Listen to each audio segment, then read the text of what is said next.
Hello and welcome to The Studio Demands It, an exercise in creative thinking where we will conceptualize, pitch, and craft a film or series based on the demands from one of our listeners, acting as a hypothetical Hollywood... based on the demands from one of you listeners, acting as a hypothetical Hollywood overlord. You! Thank you, that's what I forgot. As professional screenwriters ourselves and massive cinephiles, we talk movies all the time. Cinephiles! And we'd like to believe that we could meet any demand thrown at us. We will be your screenwriters for this episode.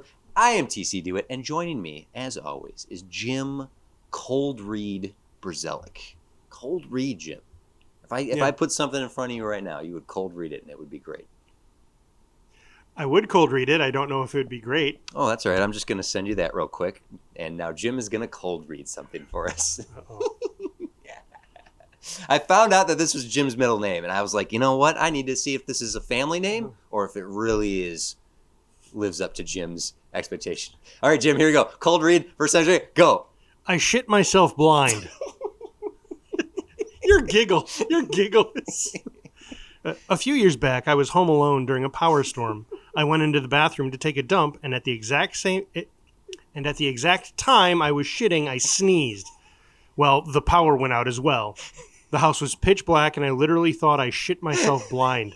I couldn't see my hands, so in a panic, I was yelling, "No! This cannot be it! True!" I was in a panic, feeling for the toilet paper to wipe and flush. After completing the task, I just sat on the toilet trying to figure out how to tell everyone I know that I literally shit myself blind by sneezing while shitting. After about 2 minutes of complete darkness and dread and panic, lightning struck outside and lit up my hallway. Best damn feeling ever.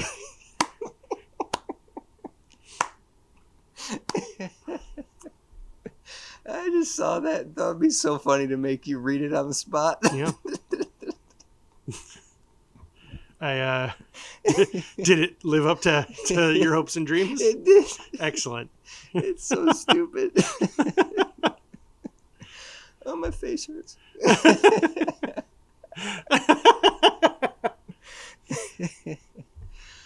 Oh, boy. Also, I'm sorry, you mispronounced my middle name. Oh, yeah. It's Cold Dread. Cold Dread. Oh, my God. Well, you did a good job cold reading. That's Cold Dread.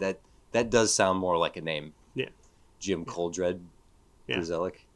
It's tuned Cold Dread. Cold it's Dread of coal. Cold Dread. Cold Dread, is it hyphen? Nope. It's like a Dutch name. Yeah. Is coal a prefix to like the dread or something? No, it's not one word. Yeah. It's coal, C-O-A-L. Yeah, I got it. The mineral, the fuel, right? I see. Yeah. Mm-hmm. Yeah. And then dread, Yeah. as in fear. Oh, so a fear of Brzelic. Yep. Nice. Nailed it. Okay. That utter nonsense was brought to you by me needing to watch Jim do that and make me laugh. Yeah, that was better than my Cold Dread joke. Well, Cold Dread the Night Stalker is one of your favorite shows. It is. Yeah. If anyone knows Jim, they all know that he loves Cold Dread the Night Stalker. Yep. Yes, there you go. Jim, our listeners have given us demands from studios literally all over the world, and you, listening now and tolerating my giggles, you can send us any demand you'd like, and we have to meet them right here on the spot. And when we reach the end of the episode, if we've done our job, we will have pitched a full idea, meeting or even exceeding those demands. And when the end of the season comes, which is coming up quick, Jim, season 6 is flying by. No. End of the season. Stay with us, season 6. Stay with us. Your demands could have helped us craft the script that will be greenlit by the fans for our finale. Thank you, everyone who has been submitting. Please keep it coming. And today's demand comes from RKO at OKROG Pictures. OKROG. Okay. All right, here we go. RKO. Reboots are nothing new. We all know this, but some IP gets more rebooted than others. One of the most rebooted is the teenaged, mutated ninjutsu using testudines. I'm going to go ahead and assume testudines. Tetsudines? Is that the scientific term? Is it T-E-T? T-E-S-T. T-E-S-T. Testudines. It must be this. It's probably Latin for turtle. The teenaged, mutated ninjutsu using tetsudines between 1990 and today TMNT has been rebooted 10 times. Is that true? Yeah, that sounds about right. 5 shows and 5 movies. There have been 5 movie series, 5 shows and 5. There have been consistencies between the runs, but there have also been liberties taken. Given that another reboot is surely to come, the studio demands that you find a way to tell a Turtle Boys story with a unique spin. Cowabunga gents. Okay, OK Rog Pictures, RKO from OK Rog Pictures. Teenage Mutant Ninja Turtles, Jim. Which is wonderful because they just had their 35th anniversary. The 1990 movie just had its anniversary release to theaters.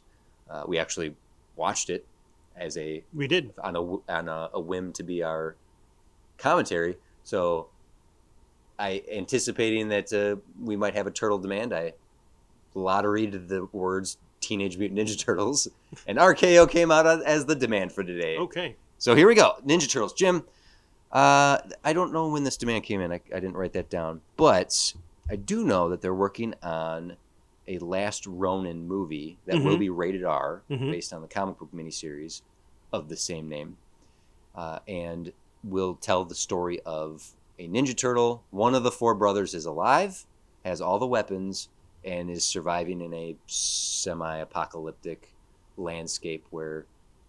From what I understand, they do in the comic. They do eventually say which brother it is. Yes, yeah. I kind of wish they didn't. Oh yeah. Just to kind of wish leave it right like that. That's a bunch of things. Like I wish they had never revealed. Logan never found out who he was. Mm-hmm. I wish Mandalorian never Pedro Pascal's great, but I just wish he never took his helmet off. Yeah. Things like that. Okay. And to that end, I wish they never said which turtle the Last Ronin is, because at this point it doesn't matter. Right. Yeah. Yes and no, because something that's the comic existed. I read the comic first. I didn't watch the cartoon. Mm-hmm. I didn't see the movies. I wasn't allowed to as a kid. But when I would go to a friend's house, I'd get to read those comics, those black and white comic books, and this is what everyone likes. These Ninja Turtles are weird. But you could not be a part of pop culture specifically in that early 90s and not know Michelangelo, Donatello, Raphael, and Leonardo, and know their personalities. Sure.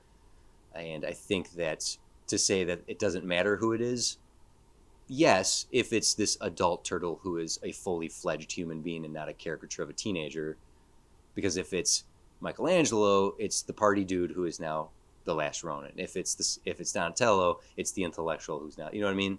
Like that personality does affect a certain version of that.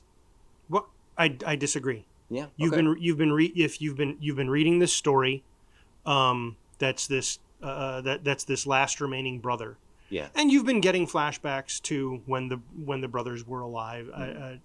I presume, and also likely telling the story of how they died. Yes. Eventually. Oh yeah. Yes, I agree that in that version of the story, seeing those flashbacks, seeing all 4 of them together, not knowing who the point of view character is, just that's the memory of this turtle. I agree.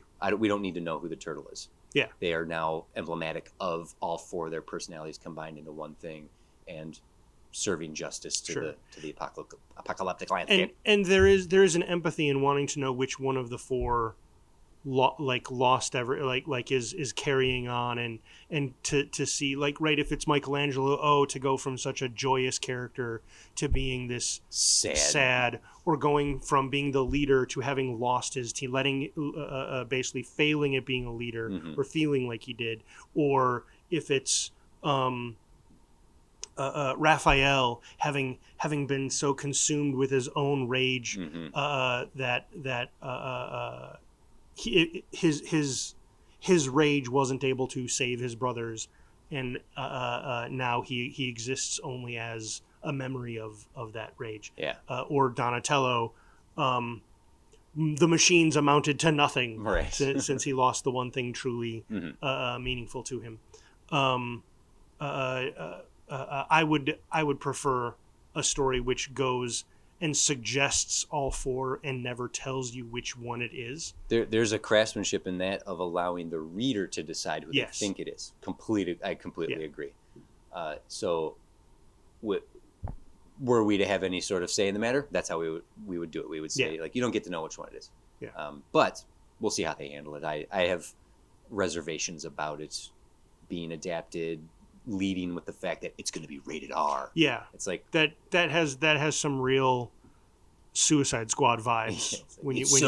Just be prepared for how edgy it is. Just make a good movie, and the Yeah. rating will be decided on itself. But that being the case, knowing the history of the Turtles, having some comic stuff to draw from, pretty much knowing every version they've done, it's also sad that this demand's coming after Mutant Mayhem, which was quite good. Yeah. And it's a shame that we haven't gotten another one yet, or if we're going to get one, because Mutant Mayhem on many levels did some stuff with the Ninja Turtles that made it so good. The animation style was so cool. It served that world really well. Yeah, and having the Turtles be voiced by children for the first time ever, and not adults playing younger voices or just adults doing adult voices. Yeah. Added a level of characterization that those Ninja Turtles hadn't had before. Well, the 1991, they're 15. They're supposed to be. Yeah. They're supposed to be 15 in almost every incarnation. Yeah, and they are. I love that movie. I love it for many, many reasons, but I don't perceive them. As teenagers. Yeah, they are just the Ninja Turtles. Do you have a preferred style of the Turtles here? You mean for what we're going? We're going to do? I'm just doing a general turtle conversation, but if you want to dive into how you want to tackle this, I'm happy to. No, I don't like my first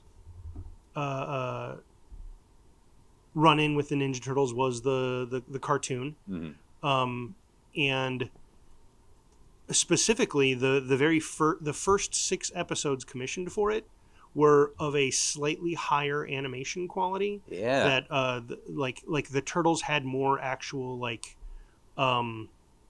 definition to their faces, whereas after that, when they got full seasons greenlit and basically they needed to pump out a lot of work for a little money, all the turtle faces became like everyone can draw them to this day. Like it consists of like three lines.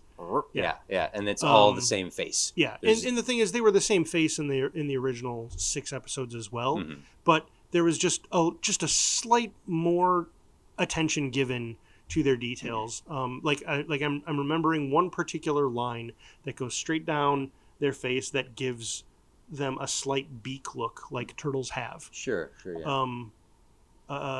And also those first 6 episodes, while they still are a children's cartoon, they stack the odds in a little more sincere way. The characters are living in their world and they're cracking jokes, but they're still trying to I mean, they're always trying to save the world, but it feels a little less of a product placement thing. So that was my first Ninja Turtles. And then the 1990 movie was getting to see this thing become real. In live action form, yeah. I've seen every iteration. So I've seen all the movies, and I've seen... And I know what every animation version looks like, because there's the original 87 to 96 10-season, 200 episodes run of the cartoon. There's the next mutation, which was capitalizing on the popularity of the Power Rangers, and that had like the Venus de Milo character was added in there. Right. The 2003 to 2009 Nickelodeon ran a version just called Teenage Mutant Ninja Turtles. 7 seasons of that show. 7 seasons. Wow. Yeah. And it was the most faithful to the comics while still being kid-friendly version of the Ninja Turtles. And then there's the 2012 to 2017 version was on Nickelodeon, and that basically took the previous very very faithful-ish one and then added like more humor and action and introduced like new versions of familiar characters. And then there was Rise of TMNT, which was also on Nickelodeon. Ben Schwartz voiced Leo. Raph was the leader. It was the couple of some things were switched around. Switcheroo, but they had also like really leaned into Donatello being full tech, like wearing the headgear, much like the Michael Bay version, like really giving them the toys to characterize them. I Rise of TMNT, while it lasted 2 seasons, is really quite kinetic and fun to watch. And I don't know if it obviously didn't get enough love because they didn't carry on with it. And then Mutant Mayhem came out the same time that was finishing up its run and had a Netflix movie and so on and so forth. All these versions, Mutant Mayhem, as mentioned, animation feels like the better way to go, but there is something so wonderful about seeing live action versions of these characters. So when I say, what's your druthers here? Is it live action or is it animation? So, I mean, you're not wrong. There is something fun about live action, but the Ninja Turtles, like, I actually think the Michael Bay produced Ninja Turtles is probably the most, like, I know they said Last Ronin's going to be live action, and there's a certain charm to the Henson costumes of the 90s one. Right. But it's such a zany world that, like, I don't know if it's worth continuing to try to make that live action. Like, because then, I don't know, maybe you can. No, because looking at the Marvel movies have done some entirely CG characters really well. Yeah. So why couldn't you do that to the Ninja Turtles? So were I to make a Ninja Turtles thing, and that's what we're being demanded to do. Yep. Yeah. I loved what Mutant Mayhem did, and I would want to lean into that. The Ninja Turtles, the Ninja Turtles will be there, but one of the fun things about it isn't that they're fighting a bunch of people. It's that they're fighting. There's mutants. There's crazy stuff in here. Yes, I'm of that mind as well. Going into animation allows way more outlandish stuff. It's not that you couldn't pull that off in live action, but there is a little bit of. You end up in rubber suit territory. Yeah, and I end up thinking of. Granted, at this point they're all '90s movies, but I think of movies like The Guyver and Garbage Pail Kids and Ninja Turtles, which are all costumes. They're all practical, and there is a charm to every one of those for their own reasons. But there's something to it that also is like, oh, that's a rubber suit, right? And there's something weird about seeing, even with the best of CG, a rhinoceros in a hat. Yeah. Right? A warthog with sunglasses. So that ends up becoming a thing as well. I feel it must still happen. I feel like back in the day, the 90s and even the 2000s,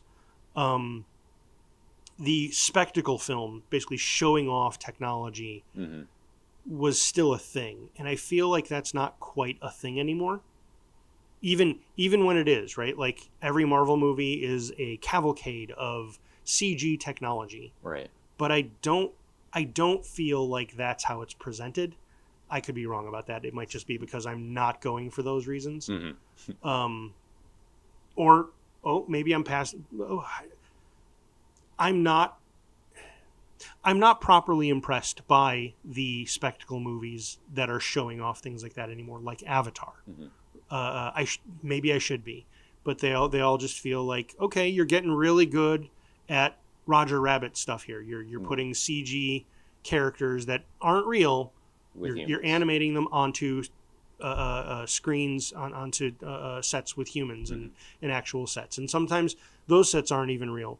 Like, after seeing the behind the scenes of 1917 and how they were doing day for night shots, like not even the classic day for night where, oh, it's blue. Like, no, it just looked like they were shooting at night. No, they were shooting in midday. Yeah. It was insane. Whoa, there's technology wowing you right there. And the thing is, the movie didn't show that off. It was the behind the scenes that did it. It totally had me fooled to the point that I didn't know I was looking at advanced technology. Yeah. So I suppose seeing mutant animal people would be pretty like, oh, that's pushing technology. Yeah. And there's something cool to seeing that. Mhm. But at this point, honestly, seeing a rhinoceros man in a hat and a warthog wearing sunglasses, it would feel like Disney's Lion King. Yeah. Like it's gonna look good, Mhm. and so maybe that's the reason to do it. I would go. And you know what? Yeah. Since this podcast is all about doesn't pay attention to budget and post production needs, yeah, why not? Let's do a full live action thing. You know what? I'm gonna go one further. I want to genetically engineer we got that Disney money over people here. We're gonna that are animals that will become professional actors for in single roles. There's a movie that came out in 2023 called The Animal Kingdom. It's a French movie, and in it, it's a movie about a pandemic that spreads across the world. That people who are infected by it start to mutate into animals. Oh. There's no rhyme or reason about what animals they become, Mhm. but they just start to mutate. Cool. If you're infected with it, you start becoming it, and it is such a good movie. It's this very small independent film. I mean, I shouldn't say independent film. It's just this small film. It's and not a blockbuster by any means. There's a quietude to it. It's an exploration of identity. It's a father-son story. It's about grief and loss. It's like a lot of heavy stuff set in this weird science fiction reality. It was such a moving movie that had some really grotesque and yet somehow fascinatingly interesting, like fun to look at animal effects. Sure. Because people start like their teeth fall out and they're developing feathers coming out of their skin. It's all this gross stuff. You want to do? Are you saying no. you want to do Cronenberg's Teenage Mutant Ninja want Turtles? to do Teenage Mutant Ninja Cronenberg's. No, but to the notion of practical effects is what they did a lot of CG in it, but there's a ton of costumes and practical effects to these where it is some of the best creature effects makeup I've ever seen, but there's nothing exciting or heroic about it. So long story short, I wanted to plug the Animal Kingdom as this very cool practical effects mixed with CG enhancements of animal people. I don't think a live action Teenage Mutant Ninja Turtles can do as much as an animated one. I think an animated TMNT is the way to go. And I think Mutant Mayhem, I love the animation. Rise of TMT, I love that animation. I love the 2D aspect of it. So I don't think we need to sit here and decide. Even though I prompted you by saying which do you prefer, it was more just a discussion of where your tastes go. Well, and now that we're here, I think it would also. I think you've made me think of a good question. Is well, what would be the point of our Ninja Turtles? Right. Going to the story now. Yeah. If the point of ours would be to explore the notion of fitting in and not fitting in, and how society builds itself and stuff, right? Like who gets ostracized and who doesn't. Then doing a live action one where you could show off those kinds of things. Like the turtles themselves don't have to be grotesque, but you come across other mutants, you come across aliens like Krang and stuff that are gross, and the story, I would want to craft the story to then speak to that notion, and then it would also be about couching them in a world of people and how the world of people reacts to mutants. That is very much what we saw with Mutant Mayhem, because they just want to be kids who go to school. Michael Bay's Turtles did that as well, But my point would be in doing it live action, there will not. It's not a thing where Raphael can put on a trench coat and just go see a movie. It wouldn't be, oh, you can just put on a Letterman's jacket and glasses and the rest of the class will be fine with it. because a cartoon, you can do that. Right. You can the logic of a cartoon allows a character who is that different to do those things and then fit in. Bugs I Bunny feel logic like of like kind of wig, lipstick, dress. That's a woman. yeah. Even if it doesn't necessarily go that far, right? Like, whereas I feel like if we were to do a live action one, I would want to talk. I would want to talk about that nature of being different, Mm-hmm. and um, Well, that goes. and in the end, for our main characters, that difference would be celebrated, Yeah. but it wouldn't ever like there would always sort of be this thing like it will never be normal. Mm-hmm.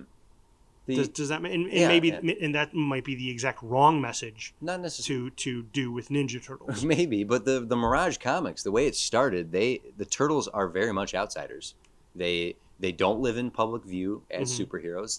They live in the shadows as they were trained to do. And the first big arc exploration of their place is after they're defeated Mhm. in New York, and they, much like the '90s movie, they go hide in April's farmhouse. Mm. Like that's straight from the comics, and they question their lives, they question their roles, they question whether they're more human or animal. And Leonardo is like has the central crisis, identity crisis within it. Um, I did not realize that the movie spoke so much to that original yeah, to the comic Eastman arc and Laird run. because Yeah. I never got to read the entire Mirage run. The there's a run eventually in that Mirage. There's an arc in that Mirage run where they realize that they probably they'll never truly integrate into human society, so they constantly debate their role in the city. Like, are they guardians? Are they assassins? Are they somewhere in between? Like, what's our place in a society that will never truly accept us? Mm-hmm. That goes to the root of the original Mirage run. Mm-hmm. That what's our place in a world that will never accept us?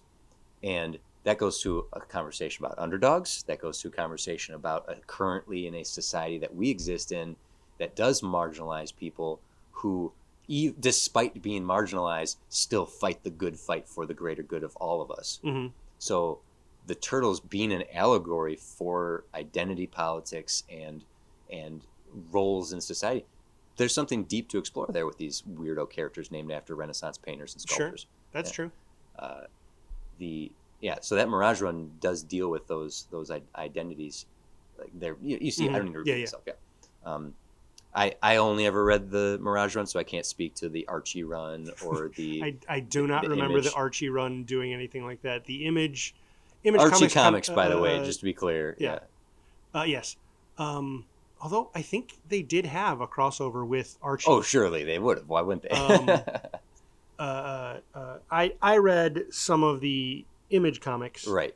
And those wonderfully dealt with the turtles growing up and becoming adults. They were losing the teenage part And just being the Ninja Turtles. I yeah, do remember the yeah. Image run being much more about, especially because it's 96 to Yeah. 99 to 2000. Like it ran to the latter half of the 90s. It was Yeah. all about extreme. The Ninja Turtles are extreme. They're dealing with freaks. Like all of like the bad guys were highlighted so much more as like the mutants that they were fighting. That might have been it. I feel like the run was that the Image run? It was 96. Well, that's the one that fused Donnie with technology. Yeah. The 90s run. The Image comic run is when Donatello got fused with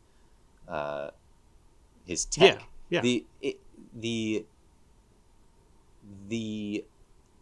plethora of mutants that wasn't in the Mirage run.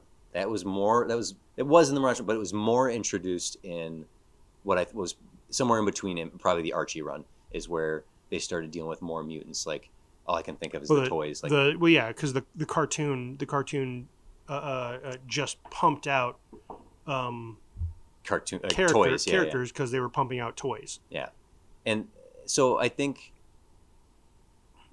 what I liked about Mutant Mayhem again is that it's a world full of freaks. Yeah, and then the turtles dealing with freaks among like what's our place among this group of weirdos that are these monsters in a society that doesn't have monsters, and so on and so forth. So I like the idea of taking that notion, that subtext of that, and putting them through the ringer on a deep emotional level while also having fun with mutants.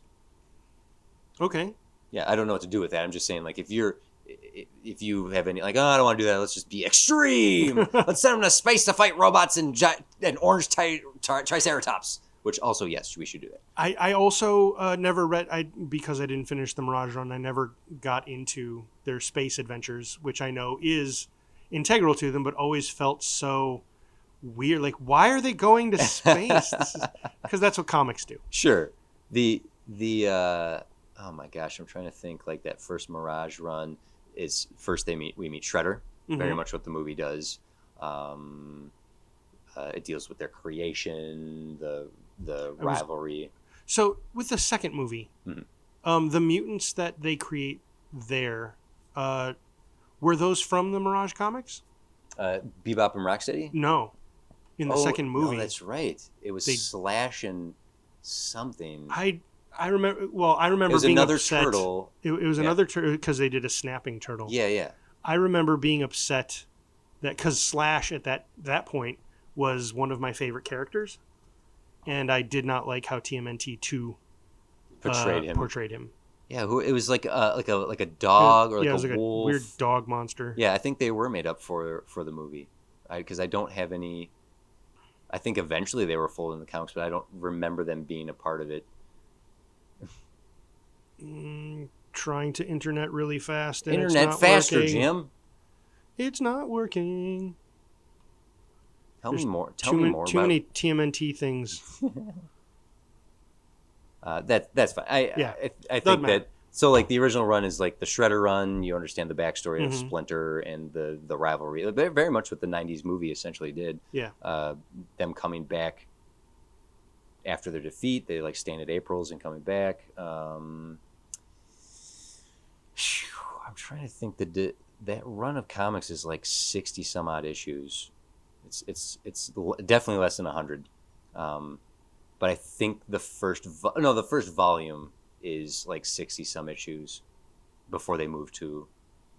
I think that first run might be the 1990 movie. That's it. That might be 60 issues of Ninja Turtles comics. Well, okay, so we're starting all over, right? We're not doing a sequel. We don't. No, I think we can just do whatever we want. Like, we're starting. Okay. It's the whole conceit of this is that the Turtles are rebooted so often. We might as well just reboot it right now and just do whatever we want with them. I think. Well, I was. Oh, okay. Okay.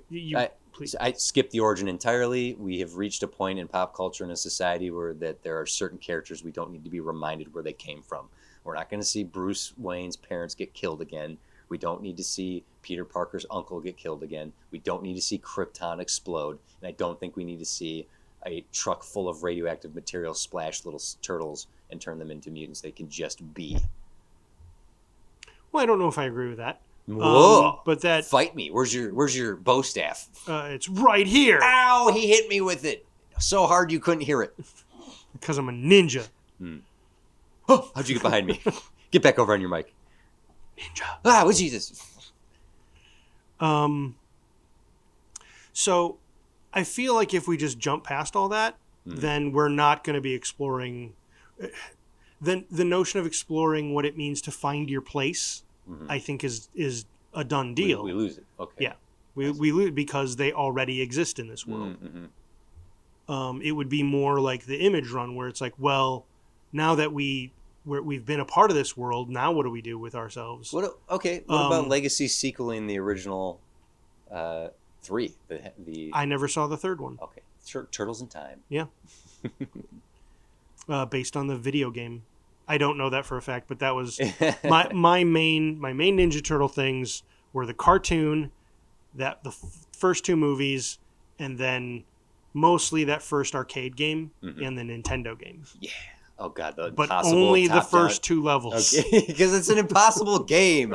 God, that game is hard. Okay, sorry, I keep interrupting. It's okay. What do you want to do with these Ninja Turtles? What do you want to do with your Ninja Turtles? So the idea of exploring how they fit in this world, I think, is an interesting one. Thinking of it from a live action perspective and trying to do mutants. Exploring all of the identity issues, right?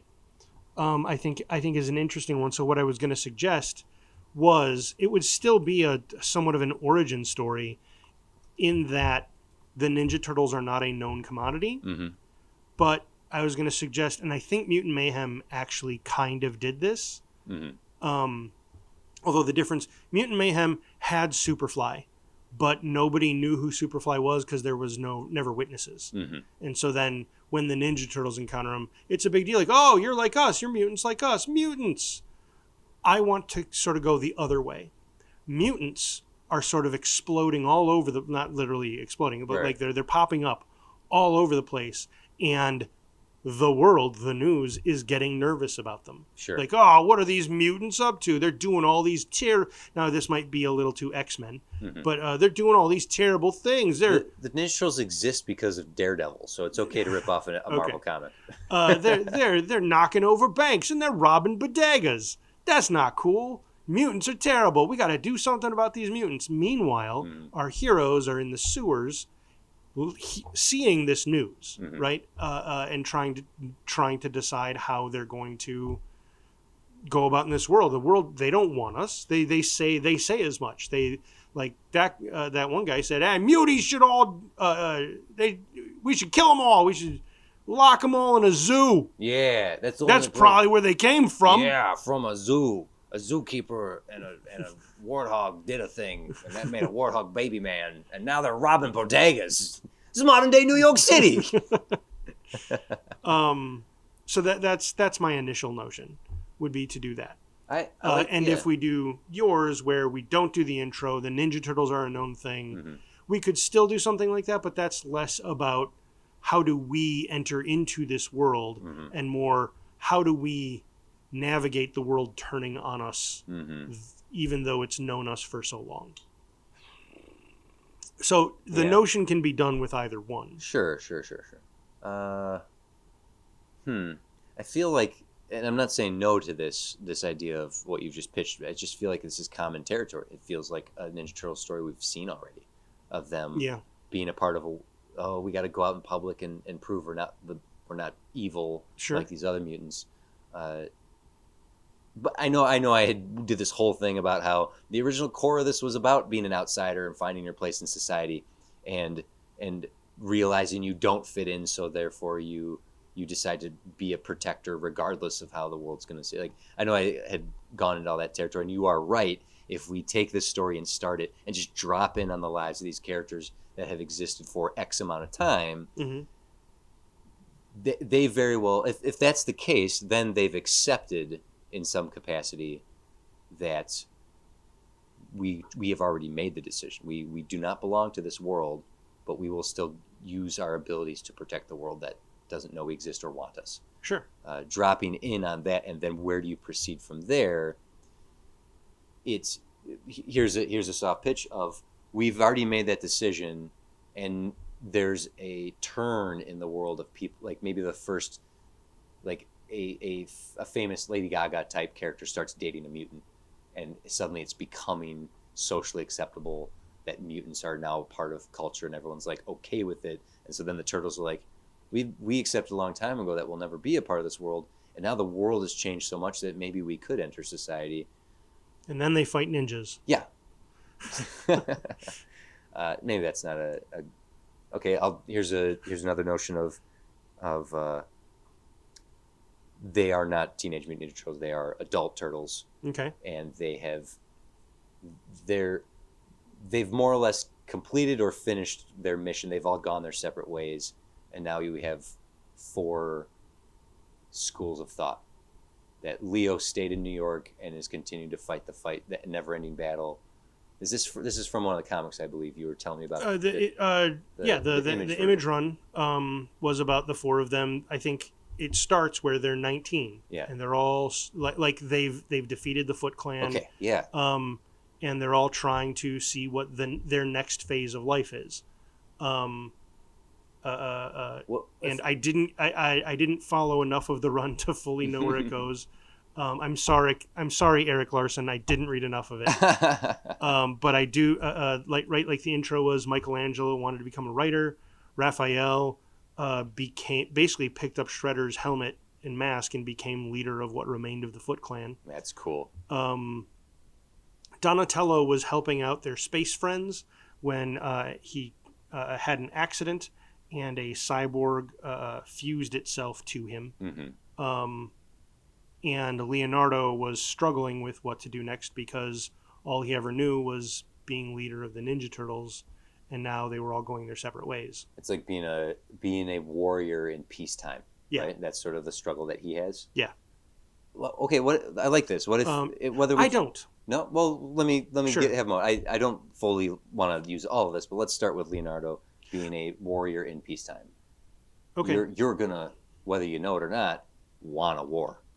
You're gonna look for any signs that the war is here, and that's a motive. Like I go out, I protect every night. I'm waiting for the war to come back. It's like, Leo, we the city's safe. It's not New York of the 90s and 80s anymore. It's New York of 2025. It's a much safer place. It's not the cesspool of crime it once was. It's a very clean city now. No, it's still gonna come. The war is coming. And if the other guys are like, no, we've done our job, we're moving on. We're not even teenagers anymore. So then when the war does show its sign, Leo has to be like, I was right. It's back. It's like, no, Leo, come on, man. You're misinterpreting signs. But Leo's right. There is a war that has returned without them being ready for it. And he's the only one that is. Okay. There you go. I don't know. There you go. That's all I got. Okay. You don't like any of that. I don't like it because I don't want to do adult turtles. Got it. You want to do teenaged turtles. It's a part of the title. Okay. Like you're not wrong. Yeah. So and while we get older and we want to see our IPs grow with us, sure, Ninja Turtles has been one that has defied that. Like other than this comic and Last Ronin, it's one that like it's literally a part of the name. Like this is for the kids. Okay, I can have my cake and you can eat it. Okay.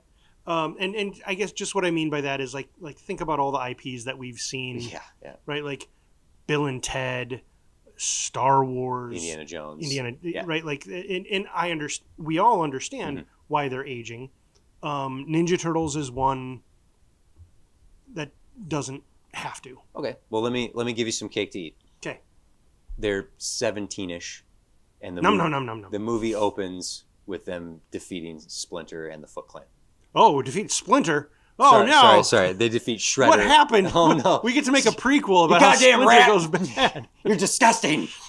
I loved you, Father. I trusted you. Shing, shish kebab. Kill him. No, they defeat Shredder and the Foot. Like the movie opens with them defeating their greatest villain. Okay. And they've saved the city from this evil. They win. We've defeated him. Now what? Yeah. Cut to title screen. Yeah. Kind of like that. So that the movie begins with, we have now defeated the biggest threat this city has ever seen, that we've ever seen. We've done it without people ever knowing or being able to acknowledge us, except April giving us some like name drops. Now you all can relax. You're kids. Now you can be 17. The war is over. The war has ended. And so now we can have what I was suggesting of like Leo being like, no, I refuse to believe that that's the end of it. There will always be, we are trained to believe that there will always be a need for us. There's still a need for us. And the other three are like, let's be kids now. That way they're not adults. Okay. And the main threat has been taken care of.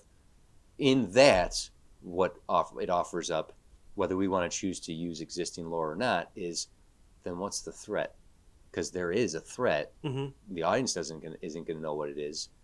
The turtles don't, like, you know what I mean? Now we've created an early enough adventure. They still can question their place. They've succeeded, and then now what? So basically, like, the opening of the movie is the end of an origin movie. We're now going to proceed with a sequel. Okay. Yeah. I see what you're saying. The status quo is that. Okay. Can you see that working at all? Sure. This is an interesting case because we're both turtle fans, but we're coming from very different places. Mm-hmm. This is kind of fun. Well, I also feel so. I feel what we're going to be better off doing here is not following theme, coming up with story, and figuring out where theme fits in. Yeah, I think the discussion early of what the theme is, and now setting that aside, we will organically find a place for it. So now it's discussing plot and character arcs and whatnot, and we don't have to worry about the theme. You are correct. Well, then the place I would go based off of that intro is the Krang invasion. Okay, yeah, that the little brain monsters in the robot bodies show up. What's Krang's? Now Krang was like the main. They were like, I'll get you next time in the cartoon, right? I don't even know if he was the main Krang alien.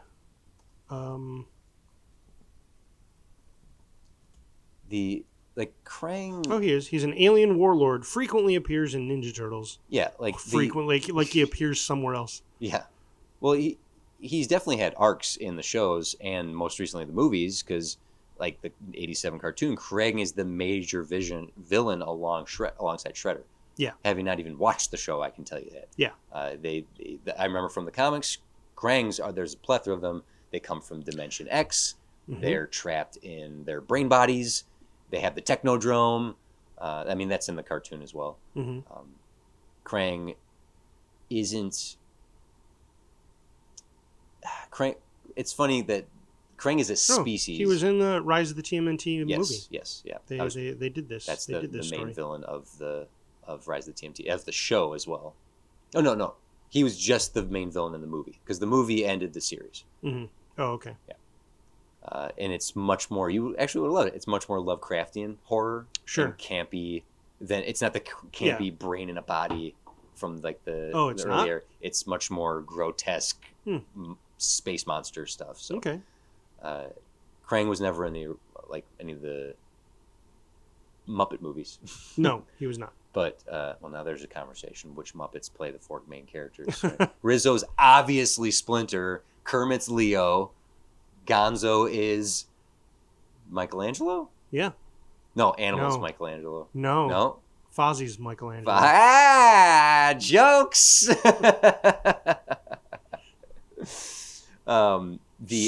Scooter is Donatello. Donatello, yep. Who's is Raphael the one human? No, April O'Neil's the one human. Yeah. And Raphael is... Who's the rudest of the... Sweetums is Casey Jones. I got my hockey stick! Anyway, the Michael Bay, the second one, Out of the Shadows, Krang is in live action. And oh wow. Yeah, okay. Teams up with Shredder. They're trying to attack I need to New watch York. more Ninja Turtle stuff, apparently. Yeah. So Krang is not in every iteration, but he has been used quite a bit. So then we shouldn't use him. Right. I possibly. Actually, my deficiency here is a handicap. Aha! I am handicapping us, hobbling us. But here's the thing: taking Shredder off the table in the opening, and then not being able to use Krang, what the hell do we do? You tell me. You've read more of this stuff. Do we go to space? Do we see the Triceratops guy? I love those Triceratops guys. What was their? I don't know. I never read that arc. Oh no, the Triceratons or Triceratons. They're alien dinosaurs. They're not Earth mutants. But they essentially are mutants because they come from an existence where dinosaurs evolved into bipedal rulers of the whatever world they come from. The Triceratons. Let's just say alien invasion. Let's start there, because Krang being an alien invasion. Well, the reason I thought Krang particularly in that story worked so well is because Shredder was essentially his henchman. Shredder thought they were co-villains, but really Shredder was Krang's henchman. Put that in G.I. Joe terms for me. Krang was Cobra Commander and Shredder was Destro? Thank you. That helps. Oh, okay. Thank you for that. The Triceratron invasion is from the Mirage Run. It was from the Mirage Run. But the reason I was because we make a big show of defeating Shredder at the beginning of the movie by having Krang resurrect him as later in the movie. Okay. Well, was where I was Where are going. you going to go? Well, the Triceratron invasion. So the way that one begins, I'm thinking, they get teleported. I can't remember why, but they get teleported off Earth. So the story can happen. Right, pretty much. It was the 80s, man. You can do whatever you want. But they're teleported off Earth into the middle of this Triceratron. I should look it up. Invasion, like they're preparing to invade Earth, and the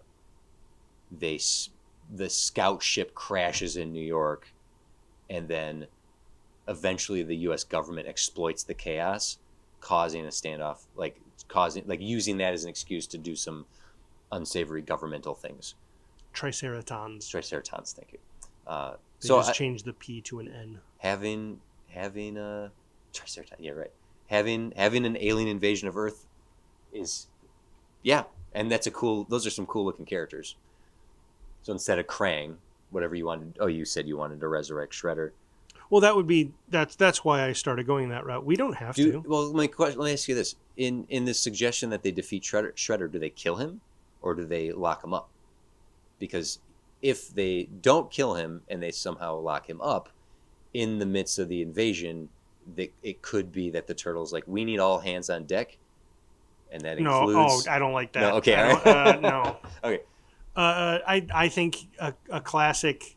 We defeated him by knocking him off a tall height, so we don't see his body. And he'd come back as a hero. Is what you agreed? You're agreeing? No, to. He comes back for revenge. You're agreeing. He comes back to team up with the Triceratrons, who are villains. Yeah. Yeah. So he seemingly shows up like, I'm here to help you fight the. Gotcha! Ha ha ha! That's what you get for beating me, teenagers. Why would he ever agree to help the Ninja Turtles?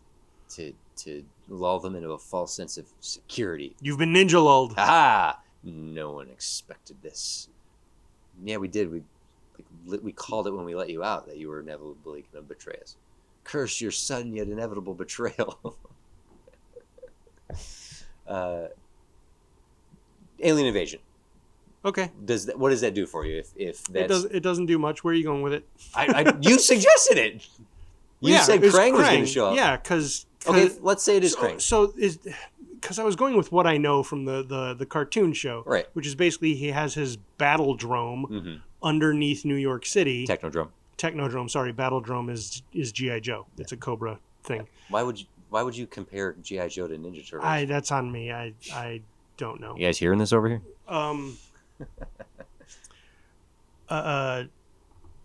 And then he'd command an army of robotic foot soldiers and/or mutants that he creates, and they fight them and win. Did a bunch of weird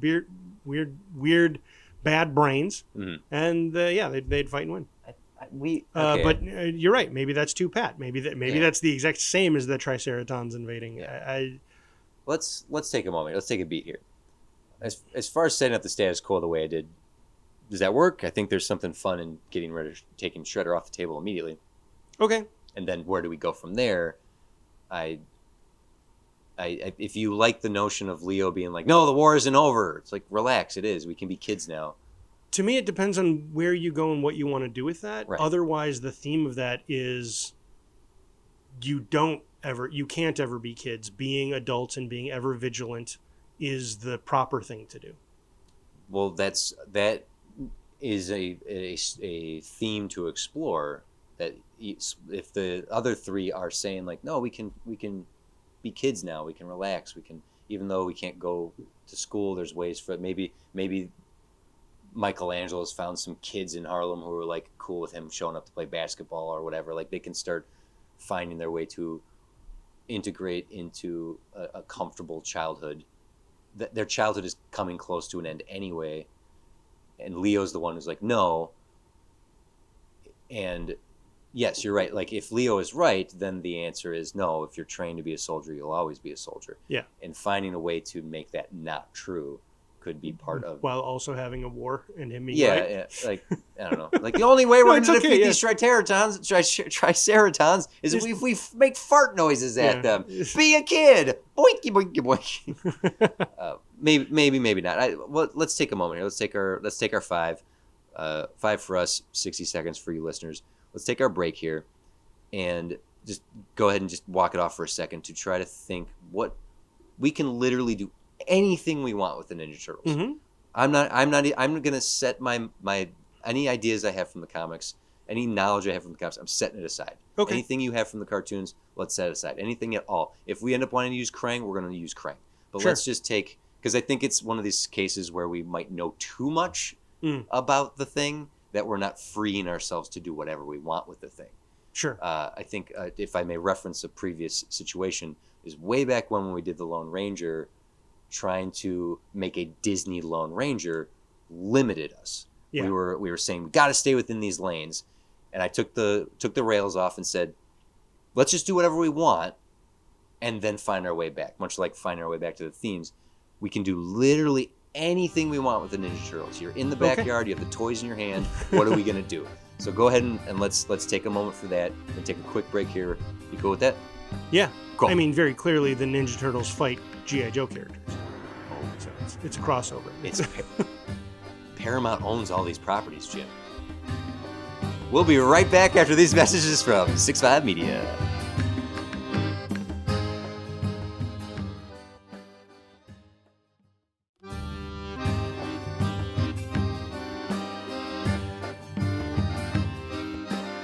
Jim's holding a cat. You got a cat. You got a cat in your hands. I do. She looks thrilled to be there too. She actually looks very comfortable right now. Mm-hmm. Okay, welcome back. Here we are. Okay, Jim, just took our little few minute break there. How you feeling? Ninja Good. Turtles. Yeah. Okay, so before we begin, do you still like the notion that we start with the defeat of Shredder and then we jump ahead a little bit, like the aftermath of that? Oh no, I wasn't. You're starting whole That's cloth. not where I was. Tell me, Where was I starting? I won't interrupt you. Let's do it. What do you got? Here, let me put this cat down. Okay, bye, cat. Thanks for coming. I think I wasn't going to deal with Shredder at all. You said think outside of it. We can do whatever we want. Yes. The place where I went back to that notion of mutants are kind of popping up more and more. Yeah. Okay. But the direction I went with it is they start popping up, and a company comes out say, no, would they be?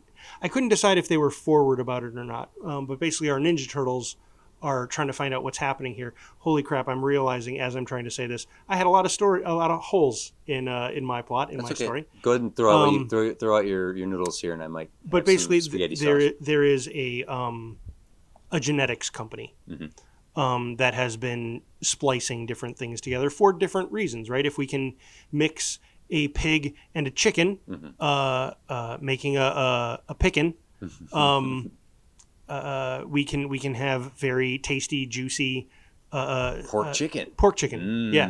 And so they're doing stuff like that, and there's a lot of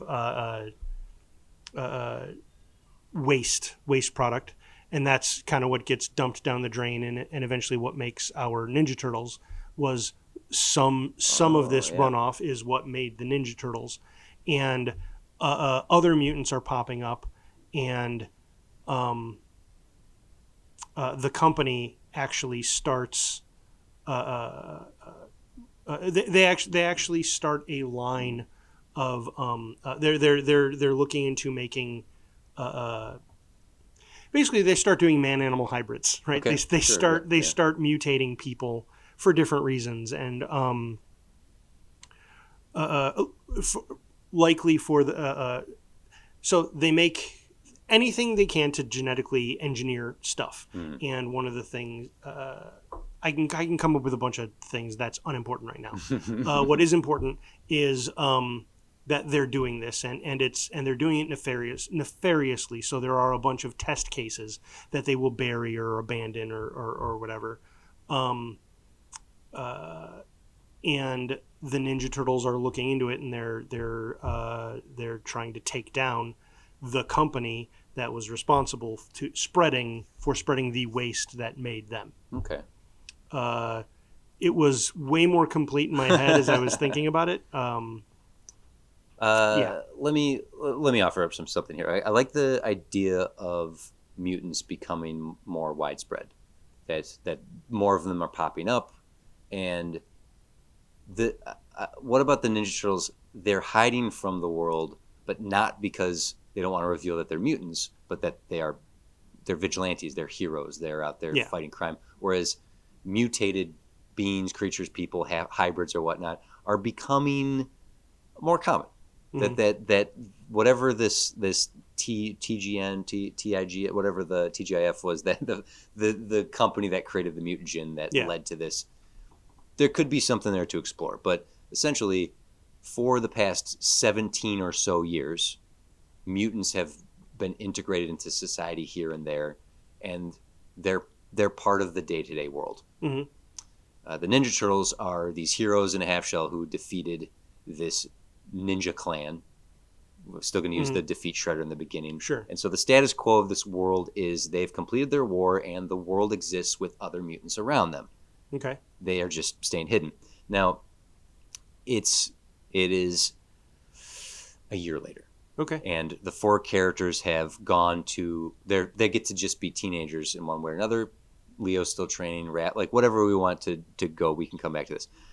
A wave of fear begins to sweep the public in New York City because a group, a cadre of wealthy, charismatic politicians have launched a high-profile campaign against mutants, and they start blaming mutants for crime and unemployment and social unrest, and they have these slick speeches, and their relentless, we'll call it propaganda, turns the city against those mutants that have been all around them for some time now and haven't been a problem. In fact, the big threat of New York City wasn't a mutant; it was Shredder, a human, and his human clan of soldiers, right?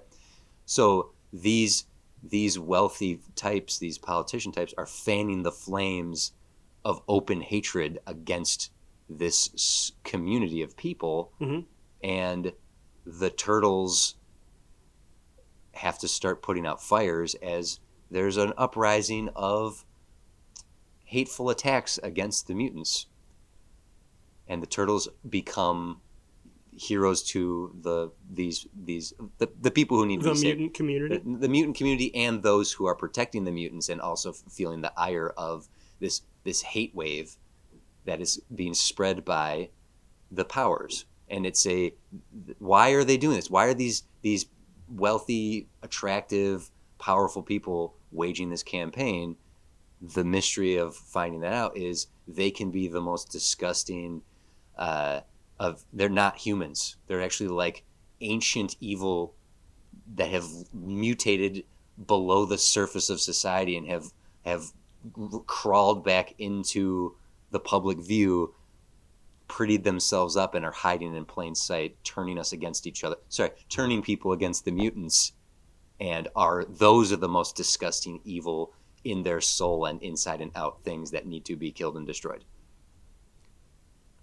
Just off the top of my dome, thinking, no parallels whatsoever to a society. I understand why they're there, and I'm willing to go with it. But the only thing there that I would like it making them eldritch creatures, I feel pulls away from the point.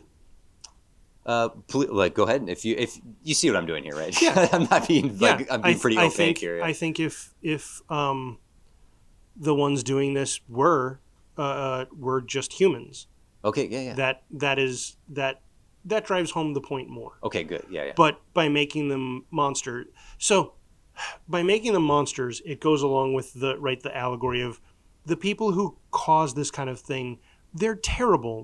They're so terrible. They're inhuman, right? It's gross what they're doing. They can't possibly be people. Yeah.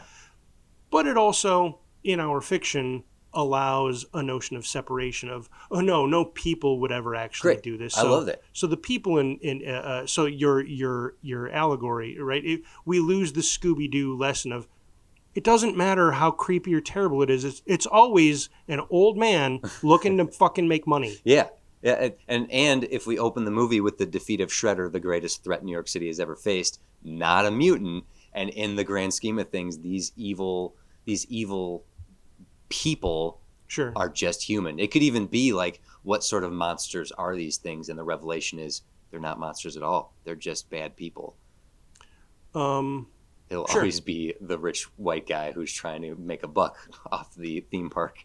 Old Man Rivers. Yeah, and that would be the only thing, is it's not actually, like, we could even do a switcheroo where they wear costumes like it's a Wizard of Oz kind of thing where, oh, it's these weird eldritch monsters. Nope, those are just masks. They're actually behind, or just facades. They're behind those things as well. And they are, and they're just people looking to make money.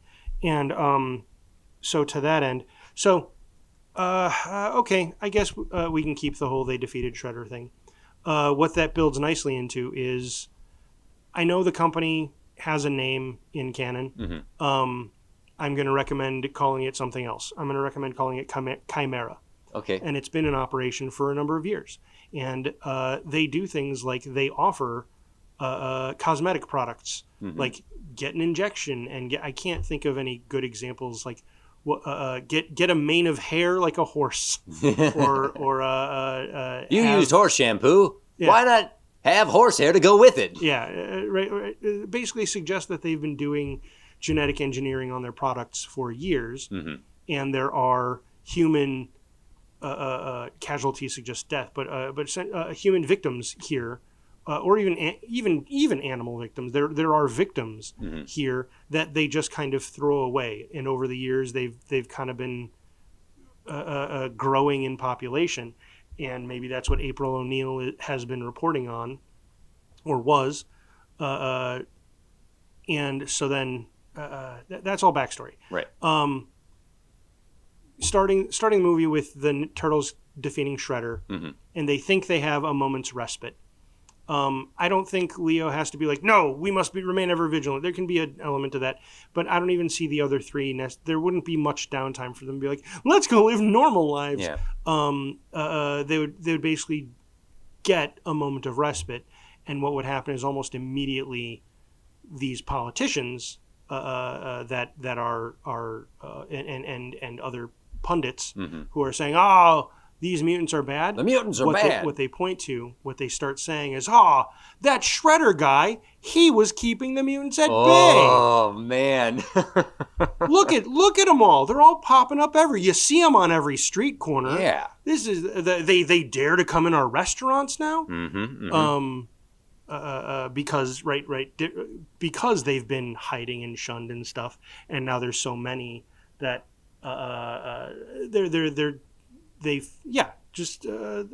they're starting to feel kind of welcome, a little bit welcome. Initially, the city's like, "Thank you, Ninja Turtles, for defeating or maybe not, because they're ninjas. So maybe it's April who thanks them, but nobody ever knows who they are. Thank you. Like early on, like very much in the first act, right? Thank you to those heroes who do what needs to be done without the recognition. That you do it because it's the right thing to do.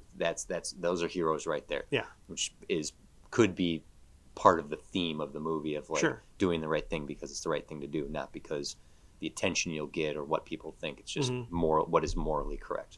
So then the politicians start using Shredder as their dead hero. Right, he was the one keeping the mutants at bay. Turns out he must have been this April person. Has the story backwards. Shredder was the shadow hero protecting the city, and now they're gone. And because at the same time, the Chimera, the company, has decided we're going to use this as our opportunity to kind of clean up our mess. We're going to turn the city. We're going to turn the city on the mutants so that they get rid of them for us, and to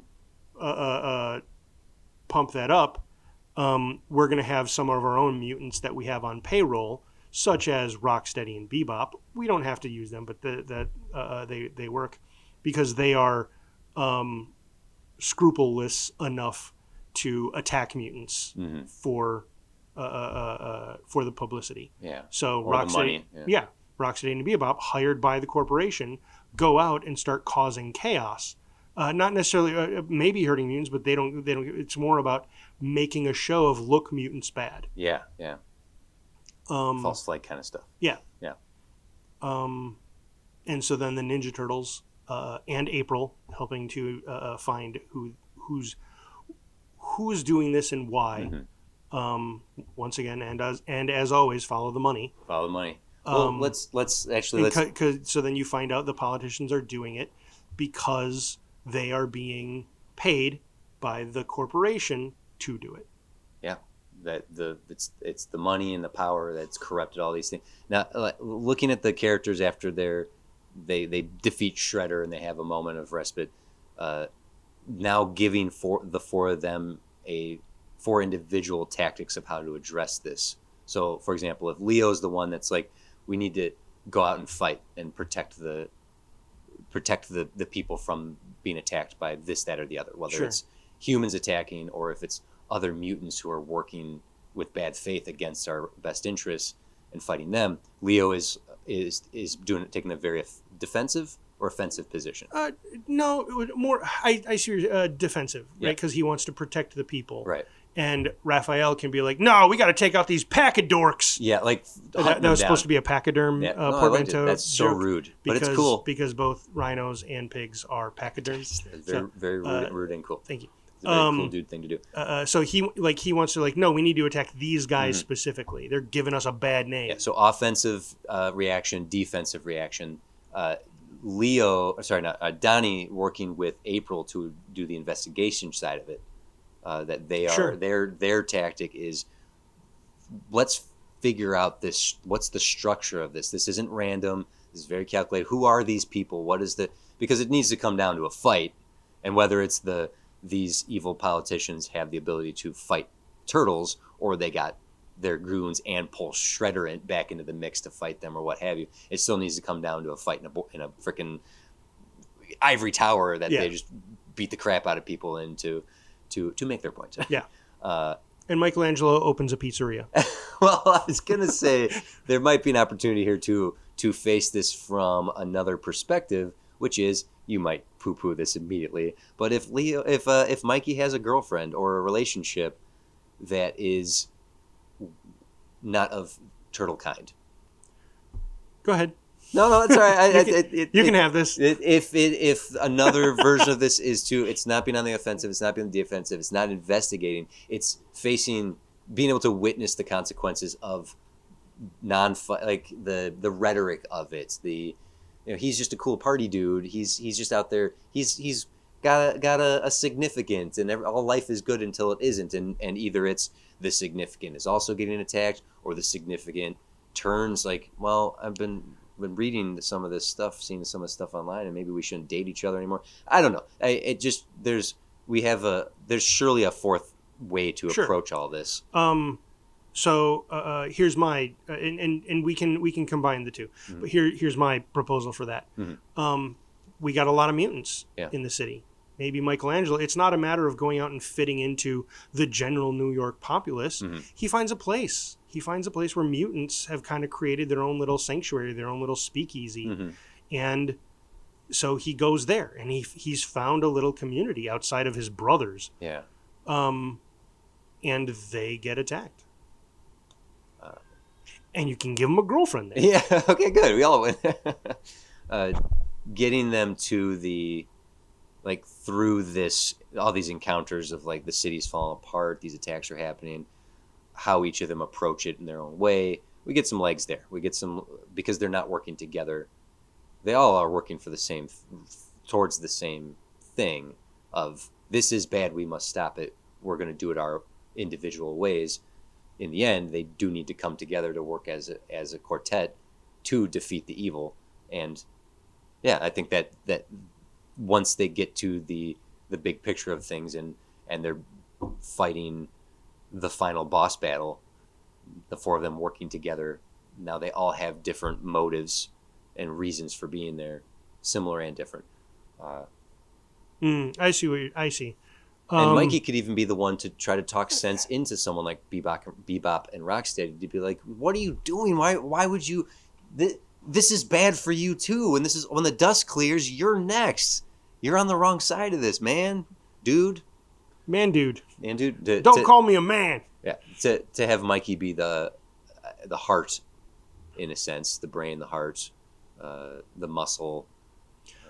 Sure. The only thing I'm lackluster on is them all fighting separately. Well, fighting separately until they get to the finale. Yeah. I'm lackluster on that. There's a way to slowly reconnect them together, especially if Raph and Leo are trying to work together at first, but their tactics separate them and then bring them back together. If Donnie is working with April and then Mikey eventually reconnects with them after the events or Mikey after the attack on the speakeasy, the underground club, would, if Raph shows up or Donnie shows up, whatever, then now we can basically put them in 4, put them in 2 or 3 in 1, and then combine everybody. Separate them briefly. I can see they each. Yeah, and it probably would take a movie, because a movie is a long time and also a very short right. amount of time. Yeah, I can see that, right? Because they each have a different priority, and so they're like, "Come on, we got to go do this. Mm-hmm. That's not important right now. What we got to do is this over here." Mm-hmm. You guys, that's just a symptom of this. You need to follow me over to this warehouse. Right. There's no time for that. The fights are happening over here. Yeah, that disagreement of leadership. My only problem with that is clearly they just finished an arc where they worked together. And defeated the bad guy. Yeah. Therein lies my suggestion that a year go by, that they have had a year of peacetime and need to get the band back together, and. Part of what comes into question here is Splinter's role in this. Perhaps with the defeat of Shredder comes the death of Splinter. I don't know, removing him, the glue that keeps his boys together, taking him out of the equation allows them to fracture and find their way back to each other. I don't know, that might not be the strongest way to do it, but having the voice of reason omnipresent in all their lives makes it a little difficult to keep them separated, because Splinter has always said you 4 are always stronger together. You need to stay together. So taking him out of the equation could allow them to remember that. Remember who you are.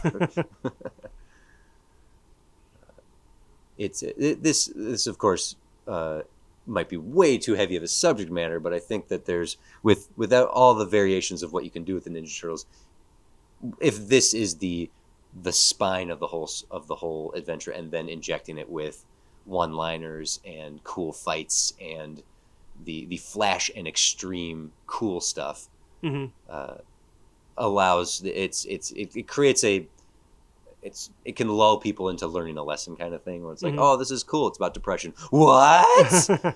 I didn't know that. Nuh-uh. It's just got a cool soundtrack. Yeah. I think you touched something fun with Mikey separating from them and finding the community, because even in the grand, something that is fun at the end of Mutant Mayhem is the way everything is piled onto the table and all the toys are there and everything is playing a part, to completely tangent over to an action set piece. They are all masters of their weapons. But sure, it would be cool. Maybe it would be cooler not to have a moment where they are briefly swapping weapons, and just having a moment where they are all proficient in what they do. They're just most proficient in their weapon. So if it's it's like when Thor and Captain America swap the hammer and Stormbreaker. Yeah. It's a minor little in an action moment. Oh, Leo tosses his sword, Raph catches it and chucks it at Donnie, and Donnie hits it like a baseball bat, and whatever, just thinking choreography that we can't do in audio form. I was just feeling mull this over. Is this kind of hitting some cool turtle stuff for you? Yeah, I'm liking this. It's plot important to have it happen, and I know that's why you have the jump forward in time, but that feels so, to me right now, that feels so heavy-handed, and it undermines, I mean, granted, this is the beginning of our story. We're not actually undermining a previous story, Right. but it feels like it undermines whatever lessons they learned Like, we were a team, Mm-hmm. and then a year later, we don't agree anymore. Yeah, and I I see what you realize mean. I see what you mean. I realize that could speak to the original message of family. Family is important, and Right. you will disagree with family, but in the end, it is good when family comes together and works together. Well, to maybe this is the wrong way to go, but I'll suggest it. If in that opening, the final battle with Splinter, the culmination of however long it took these kids to get here with Master Splinter, Mm-hmm. that they win at the sacrifice of Splinter. That Splinter dies in the result of defeating Shredder, so that it's Sure, and that cuts short any lesson of working together as they then all basically go into their own grief. right, and choosing to grieve in their own way, successfully moving on in one way or another, giving them some, even if it's months, even if it's just Mm-hmm. weeks, like something that A year is fine. Yeah. Taking And the win and the we're loss at not the same. doing anything with Splinter otherwise. Right. So I guess if we fridge him, that works. Oh no. That's what That's it what we're is. doing. That's that. But to create a thematic reason for it, Sure. that we won as a team, we won as a family last time. Our whole Mhm. family was there last time. We like Leo and Raph. Like it might be those two that come in the most direct conflict, because when you look at I think when you look at always is. it's always those two seem to be the most diametrically opposed in methods and mentality. So having, even if it's again Michelangelo being the heart of bringing together a mutant community, and he's the one who, in his naivete, has the right voice of reason to be like, to quote Master Splinter and be the fool, the enlightened fool. That might be something there to be like, the reason we're like this is because Master Splinter will be so disappointed in us. Like, I don't know. Maybe that doesn't work. Maybe it does. But I think that they're giving Splinter a noble sacrifice, and not just, and technically fridging motivates someone, not curbs them. Fridging someone is to motivate a hero into action. And if Splinter is a heroic sacrifice, what's that? I'm laughing because the term, you're not wrong, but the term also came out of a very callous use of particularly female characters. Yeah, Green Lantern is that's the origin. The origin of fridging, for those of you who might not know the term, is killing a hero's undeveloped or underdeveloped girlfriend strictly to motivate him into revenge, into action. Yeah. For her. Who? My girlfriend. Right, what's her name? She's in the fridge. And she existed solely to be killed so that I could then be motivated to into action. Right? Yeah. So using the literary term, we're not fridging Splinter. I take your meaning. Yeah. Killing him off in order to we're fridging him to motivate our story. Yes. But then it allows them to reunite and work as a team to fight. So actually, to go to that, taking out the final boss of this, is it a group of people? Is it a boardroom that we can send a RoboCop into? And it is just literally the end of RoboCop. Ed 209 shows up, counts down, even though everyone puts their guns down, and then shoots them all out a window. It's just a bunch of mouse droids. What were those things called? Mausers? Mausers. It's just a bunch of Mausers. There you go, yeah. But they're doing Ed 2.0. Yeah. So I wanted to put, I cannot remember, Baxter. Baxter. Yes. Professor Baxter. I can't remember his first name. Or was that his first name? Baxter. Put Baxter in there, and he's developing Baxter Stockman. There you go. Yeah. Is his first name. He's developing these robots for a reason I'll come up with later. They're like electric robots, and they're really impressive at first, but then it turns out that the CEO who developed the electric robots, he didn't invent them. He just developed the company that made them publicly available in mass quantities. No, he can be the inventor, and they literally run on an AI he's been developing. Son of a bitch.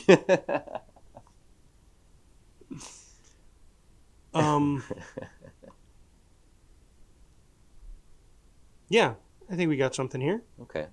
But yeah, to that final battle, is it a fight against that? Like, what are we punching in the end? Do they? Shredder. Yeah. It's No, well, no, I don't think that's entirely the wrong way to go. If they anticipate that, we're getting some pushback from some unseen force. It's one. They think it's one Batman, but it's actually four Batmans. It's a turtle man out there. Yeah. Oh, there's four of them, which is a fun sort of nod to the last Ronin that they think it's just one. Yeah.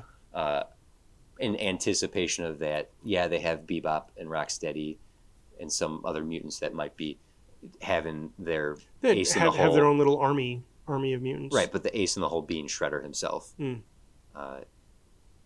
like Maybe, yeah. getting to that final level of the tower to punch-size the CEO or the slash governor of New York or the mayor of New York who's done this all in the first place, and him saying like, I think you're gonna find it a little difficult to beat me because I've got my main man here who never needs a can opener.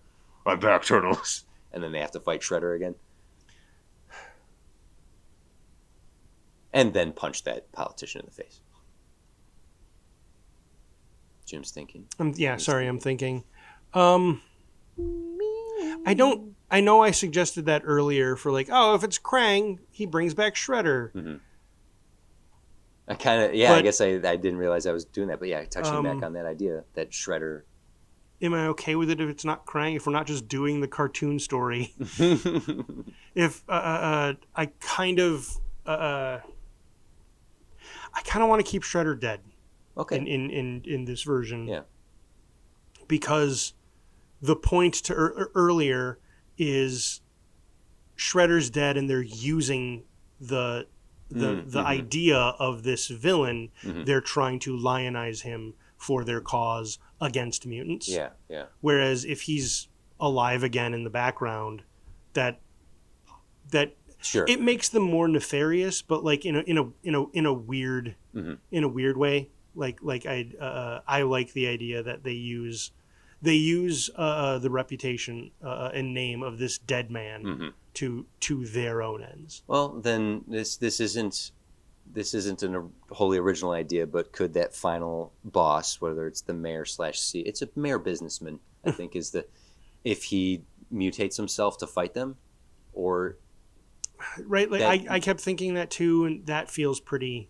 That does feel pretty pat. Okay, then how about this? He has.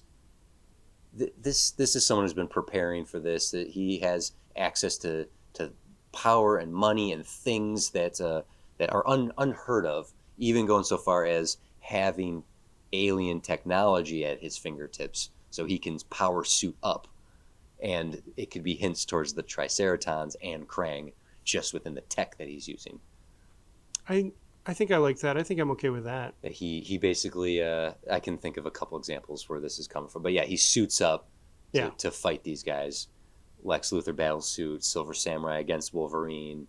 What's the She-Hulk? Batman versus Predator. Yeah. Batman versus Superman. Yeah. But just that he suits up to fight these guys. Yeah. Yeah. And I can't believe. Hey, we defeated one guy dressed in all metal. We can do it again. Sure. And actually, interestingly, we could show bits of what he suits up with earlier in the movie as we see private security forces clearing mutants out of spaces for squatting or whatever. Yeah. And we see Chimera has lent technology to the local police force to help get rid of these unwanted mutants. Yeah. So that way, in the end, it's not just and here's a bucket of tech that you haven't seen before. Yeah, laying the groundwork for all that tech to be there in plain sight the whole time. But I think in the end, at the top of that tower, on their way there, it's not they. I think Chimera does have their own little private army of unscrupulous mutants, such as Rocksteady and Bebop, and we can come up with some others. But ultimately, I think what I would want at the top would just be human guards. The mutants are really just for show. because ultimately they're a human centric company. Yeah. They're a humano supremacist company. Ooh. They have no use for mutants, even the ones that they hire and keep. We'll get Daniel Bernhardt can play the main guard. He's a stuntman. He was in the Barry episode where the guy who won't die. Sure, yeah. He's the John Wick guy. He's like stuntman extraordinaire for that. I can't remember what his company's called. The guys who did like Deadpool and he was in Bloodsport. Like he's like the Sure. stuntman of stuntmen. Yeah. So having him play just that's the kind of action we'd want in this movie. Is not the find it in the edit, but get it in camera kind of action sequences. Yeah. Animated or otherwise. Yeah. Yeah. I guess it wouldn't be if it was live action. It's Daniel Bernhardt. If it's animated, it could be whoever we want. Seth Rogen. Well, I mean, as we discussed earlier, the live action stuff is really animated as well. Yeah. Yeah. So then, or would it be more appropriate if that final battle, like we start the final battle and we do our very own Avengers Assemble, and it's not the Ninja Turtles that truly take him down. It's Mikey's friends. It's a mob of mutants who've come to back up the turtle because so early at some point I think Michelangelo, when he meets this community, he wouldn't like necessarily brag about it, but it would kind of come out in one way or another that, oh, hey, he's the guy who took out Shredder or did this or that. Yeah. And so it'd be like, well, what are you doing? Why aren't you doing something about it now? He's like, that's a good point. Maybe I should. Radical. Something like that, so that they're aware of the Ninja Turtles and getting all the mutants and allies together to storm the building, or like there's two ways to do this. They storm the building, so this is a public takedown. And that was more my notion. Okay, good. It's not something that the Ninja Turtles have rallied. Great, yeah. They show it's just everything aligns, so everyone converges on the same point. Yeah. And whereas they defeated Shredder in the shadows and maintain anonymity, right? Then in this case, they are embracing that the public's going to watch them do this, and they're okay with that. Maybe. Yeah. So talking it out,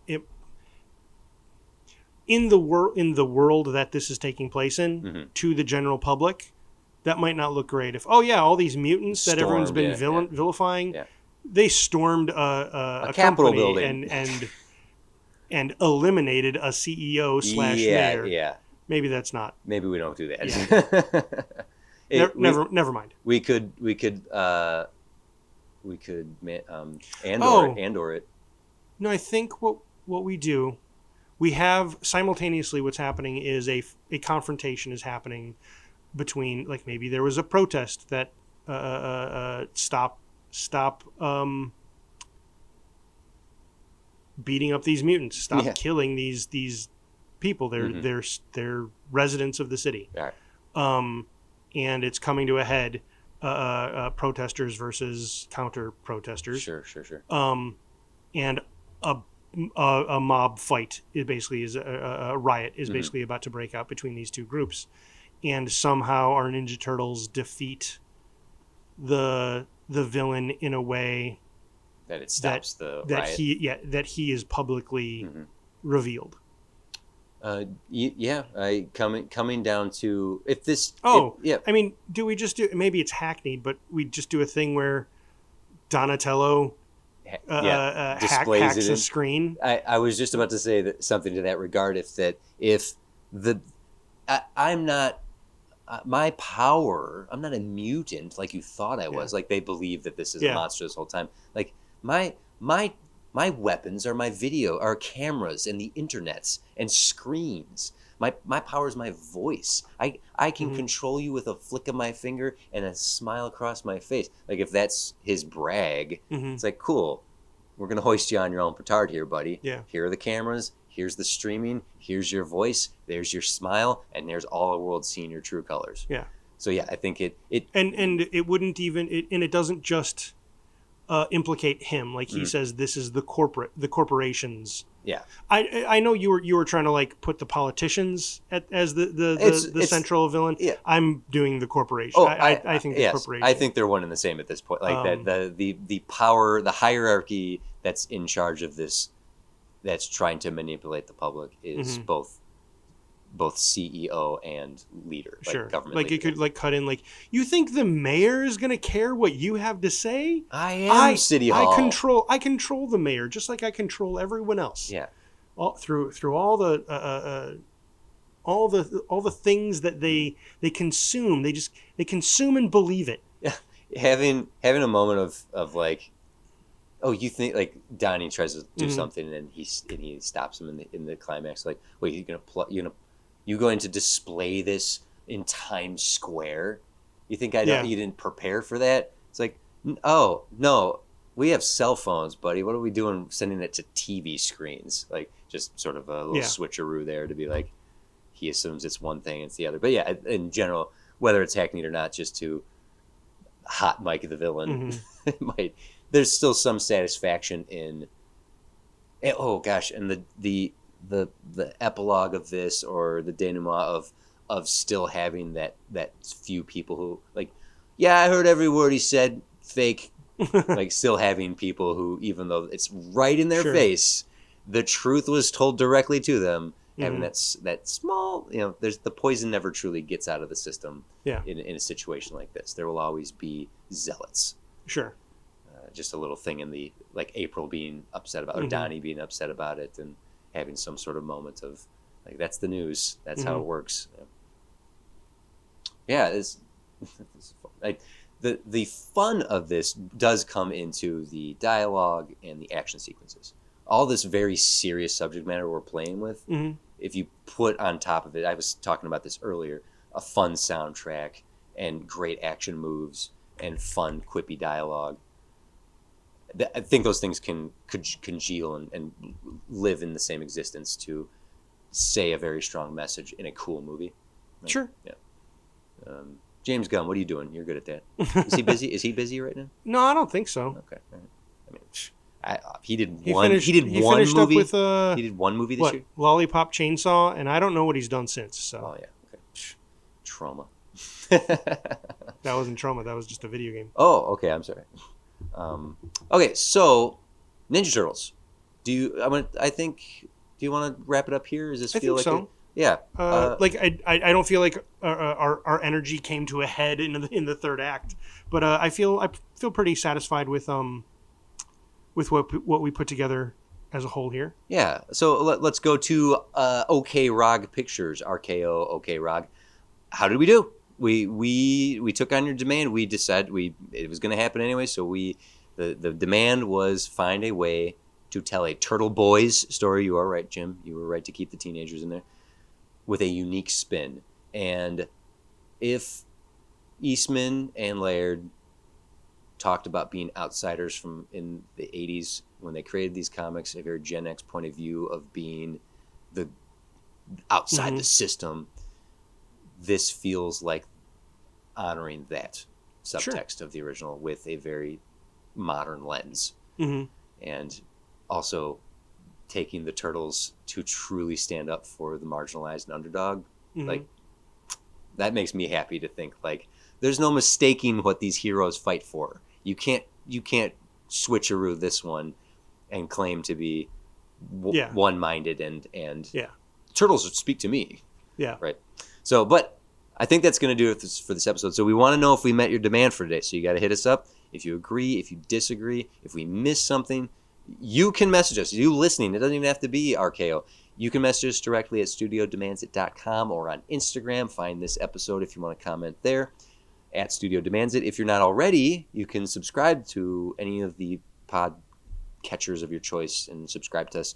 If you feel like giving a little review, you can do that in-app as well, and that helps get the show out into the algorithm. You can find us on YouTube and TikTok, where we post video content, including some material not heard here on the show. And Jim, people could talk elsewhere. Yeah, you can join the conversation on Reddit at r/Studio Demands It, or on our Discord. You can go to our website. At the top of the page, there is a link to the Discord server where we also chat about movies. It's true. Join the conversation. And if you want even more, we have a Patreon for a couple bucks a month or free. You can sign up. If you subscribe, you can get episodes early, commercial free, get their extended double-length episodes where we have additional conversation before and after. For this episode, we discussed underdogs in films and laughing through the pain as a creative, to put plainly. But yeah, you can also subscribe on Patreon for free. We do post free content every now and then. Free material. I don't like calling it content. That's a dirty word. Massive thank you to 6'5 Media for everything they do for us. So please check out the other 6'5 shows if you're so inclined. Jim, unless you have anything else to say about the teenage mutated Ninjago Turtles. Ninjago's a different IP. Oh my god!